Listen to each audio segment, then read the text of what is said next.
Hello, everyone, and welcome to the KINS STEM Shiur.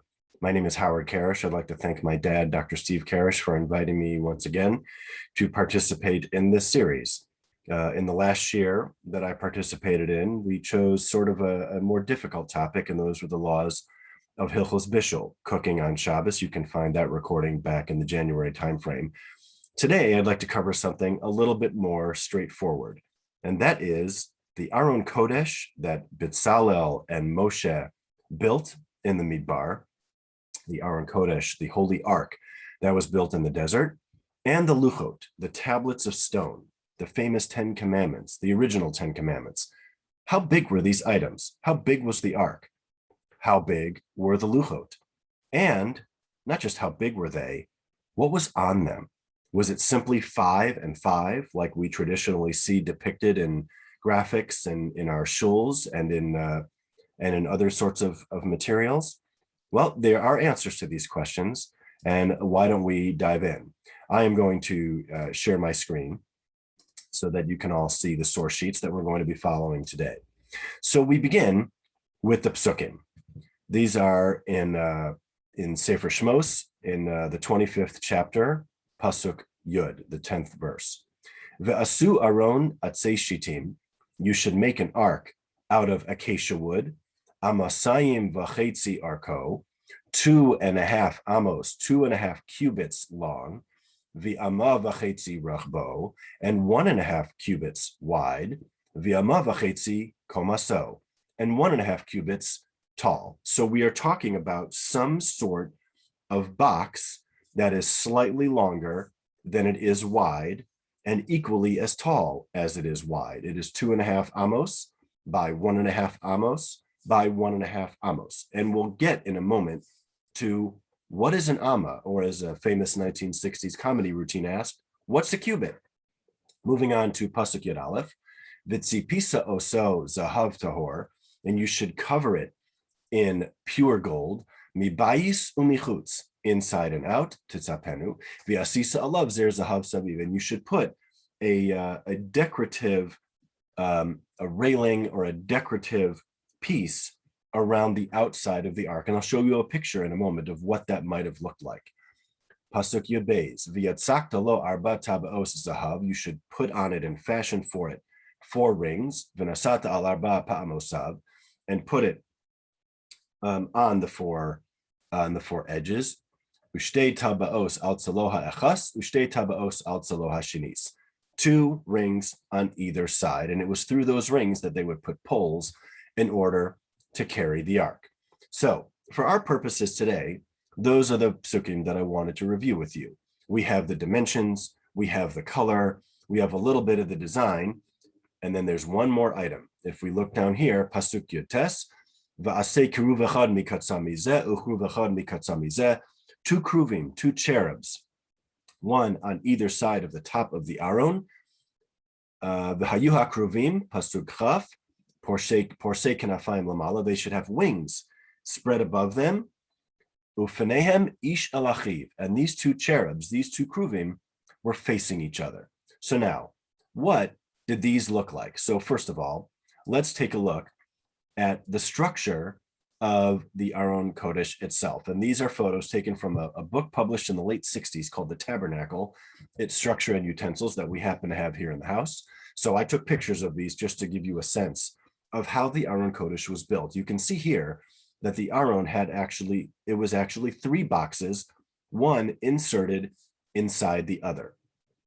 The innermost had a little lip on the edge so that it wouldn't fall in, and it was in this innermost box that the Luchos themselves, along with, according to at least one opinion, Moshe Rabbeinu's Sefer Torah, would live.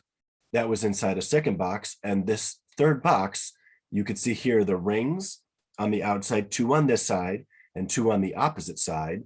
They would put poles through these just like that, and that is what the Aron Kodish may have looked like. You can see the winged cherubs on top, and here is the decorative accent that they had on the Aron Kodesh. Here are the poles that fit through the rings.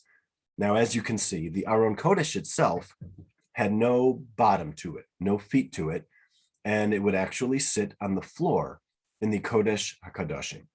And that is possibly what the Aron Kodesh looked like. Now, for the purposes of today's shiur, which is STEM related, and I am not a math person, so this is about the level of math that I can handle, let's dig into the dimensions.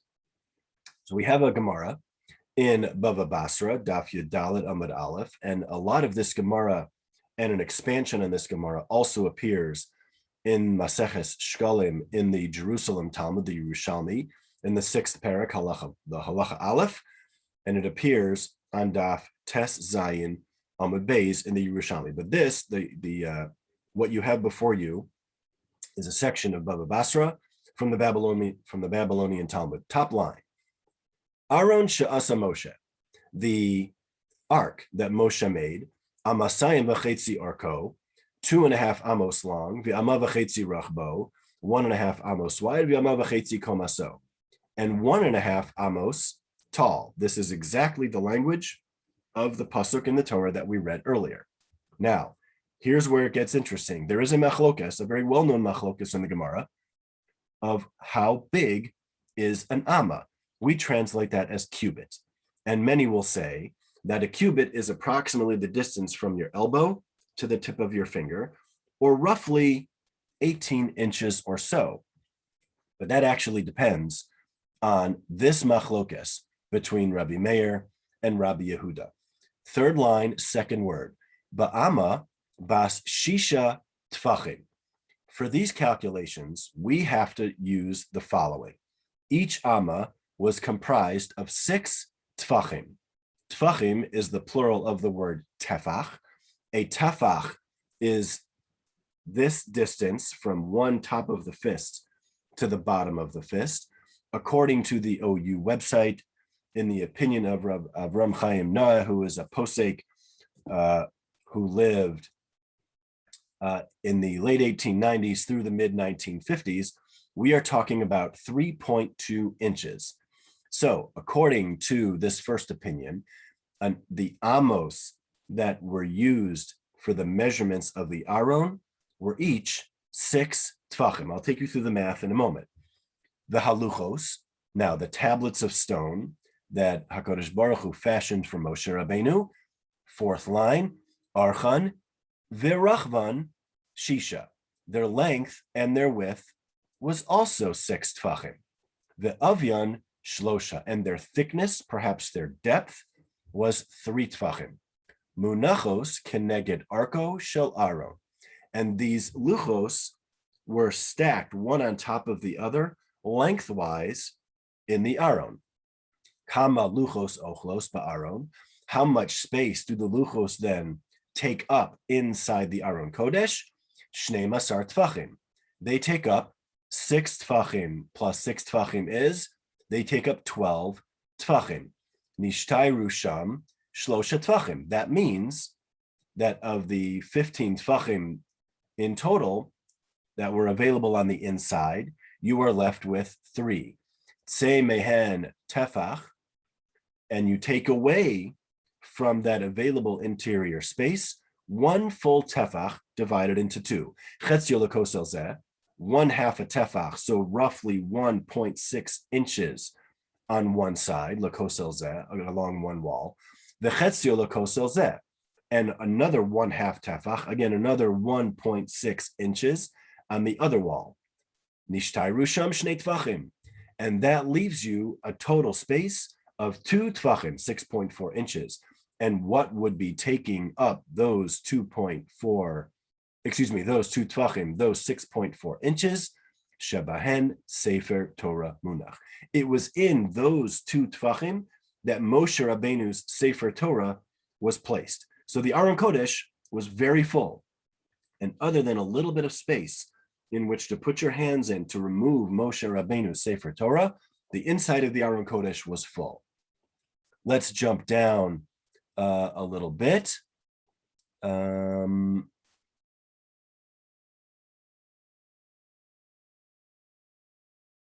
If we look right here, Divrei Rabbi Meir. So it's according to the opinion of Rabbi Meir that each amma was made up of 6 tvachim. Rabbi Yehuda Omer, according to the opinion of Rabbi Yehuda, Amma bas chamisha tvachim. Each Amma only had 5 tvachim in it. So we're talking about a slightly smaller space. The haluchos are chanshisha v'rachvan shisha. But the luchos were the same size. They were 6 by 6, v'avyan shlosha, and their thickness was 3. Munachos be'archo shel Aron. And they were one on top of the other along the length of the Aron. Kama luchos ochlos ba'aron. Now, how much space did the luchos take up in the Aron? Still, 6 plus 6 still equals 12. 12 tvachim. They took up 6 tvachim. V'nishtayer sham. How much does that leave left? Chatzi tefach. Only 1/2 of a tefach. Etzba lekosel zeh, ve'etzba lekosel zeh. It leaves 1 finger along this wall and 1 finger's width along the other wall. Zeh pirnasas Aron. And that is how much space was available in the Aron. So you've got 2 very distinct views. Now, no matter what, either according to Rabbi Meir or Rabbi Yehuda, you're not talking about a lot of space. And here is how the math works. How big is an Amma? Now remember, according to Rabbi Meir, each Amma was made up of 6 tvachim.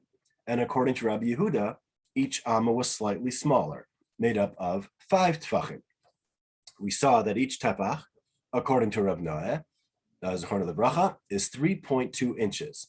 So now, if the Aron was 2.5 by 1.5 by 1.5 amos, and everybody agrees to that because HaKadosh Baruch Hu told us that in the Torah. Therefore, according to Rabbi Meir, here's how the math works out. Each 2.5 amos times 6 tvachim per amma equals 15 tvachim. Here we go. From a length perspective, 15 tvachim times 3.2 inches is 48 inches long. So the Aron Kodish was 4 feet long. Somewhat sizable, probably the size of a very large Amazon box. Now, what about the width and the height? 1.5 amos times 6 tvachim, we're still in the opinion of Rabbi Meir, is 9 tvachim times 3.2 inches equals 28.8 inches wide and the same dimensions high, or the same dimensions tall. So you've got 4 feet by something slightly larger than 2 feet by something larger than 2 feet, not a terribly big space. According to Rabbi Yehuda, we're talking about 40 inches long by 24 by 24. So you have a rectangular box that is either 4 feet long or slightly more than 3 feet long, 3 feet 4 inches long, by either 29 inches roughly wide and high, or by 24 inches wide and high. Now, one of the interesting things that comes out of the reading of these psukim is that the Aron Kodish itself, according to both Rabbi Yehuda and Rabbi Meir, was a rectangle. The luchos were square, 6 by 6, length by width, by 3 depth. So if you imagine Moshe Rabbeinu holding these luchos and you were looking at it from front to back, they were 3 tfachim deep and they were square. What does that tell us? That tells us that every depiction of the luchos of having rounded, arched tops is completely inaccurate according to Jewish sources. And in my perhaps 3 to 5 minutes of research on the topic, it looks like the introduction of the rounded luchos came in Christian artwork depicting Moshe's tablets. And why has that been picked up in modern Jewish artwork? It's hard to say, but many of the modern poskim, among them Rav Elyashiv Zechron Livracha and Rav Shlomo Zalman Auerbach Zechron Livracha, were very makbid not to depict the luchos as being rounded, because according to our own Talmudic sources, the luchos were square. And if you take a look at Heichal Shlomo or the Great Synagogue on the outside, you can see artistic depictions of the luchos, and they were squared at the top. They were not rounded. So just an interesting side point, if one day, God willing, when one day, God willing, we get our original luchos and our original Aron Kodesh back, we will see that the Aron Kodesh was a fairly small box inside of which were square luchos, both whole and broken, along with Emir Hashem Moshe Rabbeinu's Sefer Torah. Now that we've figured out the dimensions and the shape of the Aron and the luchos, what was actually written on the tablets of stone that HaKadosh Baruch Hu prepared for Moshe, or for the second luchos that Moshe prepared for himself? It turns out this is the subject of a fascinating debate in the Yerushalmi, and I would like to share that language with you. This is from the Yerushalmi that I mentioned earlier in Maseches Shkalim. In Perek Vav Halacha Aleph, the Yerushalmi is structured a little bit differently than the Babylonian Talmud. Kate said, Hayu haluchos ksuvim. What did the luchos look like? According to Rabbi Hananya ben Gamliel, Chamisha aluach zeh, v'chamisha aluach zeh. It was what we today most often think of as the luchos. The first 5 commandments are on the left, and the second 5 commandments are on the right, vice versa. The first 5 on the right, the second 5 on the left. And interestingly, as many of us learned in school, the first 5 commandments are depicted as mitzvos bein adam lamakom. They signify mitzvos between man and creator. And numbers 6 through 10 signify mitzvos bein adam lachavero, mitzvos between man and man. The famous question arises, one of the first 5 is kabedes avicha v'yasimecha, honor your father and mother. That seems like the ultimate mitzvah between man and man. So why is it that is included on the right-hand side of the luchos within the opinion of Rabbi Hananya ben Gamliel? And the answer is that there is a famous Gemara in Kedushin somewhere in the Daf Lamed range, I believe Daf Lamed Amud Beis at the bottom, that says that each child is the creation of 2 parents in partnership with HaKadosh Baruch Hu. So every time a child of any age honors her or his parents, they are also simultaneously honoring the Rabbonu Shalom. They are honoring the Creator. Moving on in the Gemara, second line. Rabbi Hananya ben Gamliel Omer, he bases his opinion of 5 and 5, that each of the tablets had 5 commandments or 5 dibros, sayings written on them, because it says that you should write them on 2 luchos avanim. Chamisha aluach zeh, v'chamisha aluach zeh. 5 on each. V'Rabbanan Amrin, we are on the 4th line down. Asara aluach zeh, v'asara aluach zeh. Each tablet had all 10 commandments written. Hadahu dichsiv, why does he think that? Why did the Rabbanan think that? V'yagid lechem es briso, asher tziva eschem la'asos, that HaKadosh Baruch Hu spoke his covenant that he commanded you to do, aseres hadivarim, the 10 commandments or the 10 utterings, asara aluach zeh ve'asara aluach zeh, 10 on each. So according to the first opinion, 5 and 5. According to the second opinion of the Chachamim, each of the tablets had the full 10 commandments written on them. Now we get into some big numbers. Rabbi Shimon ben Yochai Omer, esrim al luach zeh ve'esrim al luach zeh, that each of the tablets had 20 written on them, 10 and 10 on one side and 10 and 10 on the other. Dichsiv vayichtevim, you shall write them, and vayichtevim is a plural word, al shnei luchos avanim. You should write them onto tablets. And according to Reb Shimon Bar Yochai, he learns from that, esrim al luach zeh ve'esrim al luach zeh, 20 on each. Rabbi Simai Amar, arba'im al luach zeh ve'arba'im al luach zeh. According to Rabbi Simai, each of the tablets had 4 full sets, 40 commandments written on each one of them. Mizeh u'mizeh heim ksuvim. They were written on this one and on that one. How is that possible? This last word, tetragona, means a cube. So let's take a look in the Mefarshim. Oh, excuse me. Let's just finish this last bit of the Gemara. Chananya ben Achi Rabbi Yeshua Omer, the final opinion is of Chananya, the son of the brother of Rabbi Yeshua, ben kol dibor ve'dibor diktukeha ve'ososeha shel Torah, that in between each of the 10 commandments were all of the details, all of the letters, mimulaim batarshish kiyama rabba, that translate filled with Tarshish. So imagine a sea of waves where the waves are constantly rising up. And all of the Aseret Dibros, with all of the details in, if you were to look at it, it looked like a sea with the choppy waves popping up in between. Sort of a beautiful vision of what the Aseret Dibros could have looked like. Now let's dive into very, very briefly, and with this, we will conclude, to the Mefarshim on the Yerushalmi. Sorry for the curved text. Tetragona, right here, 4 lines from the bottom. Meruba belashon Yavan. It's a square in Greek, and what we learn from that is that on each panel of the 4, top to bottom, was written each of the Aseret Dibros, not on the very top of the cube, nor on the bottom of the cube, but on each of the side panels, we had the particular Aseret Dibros. And according to this last opinion of Hananya ben Achi Rabbi Yehoshua, all of the details, all of the explanations of the Aseret Dibros were written there. Let me share one final thing with you.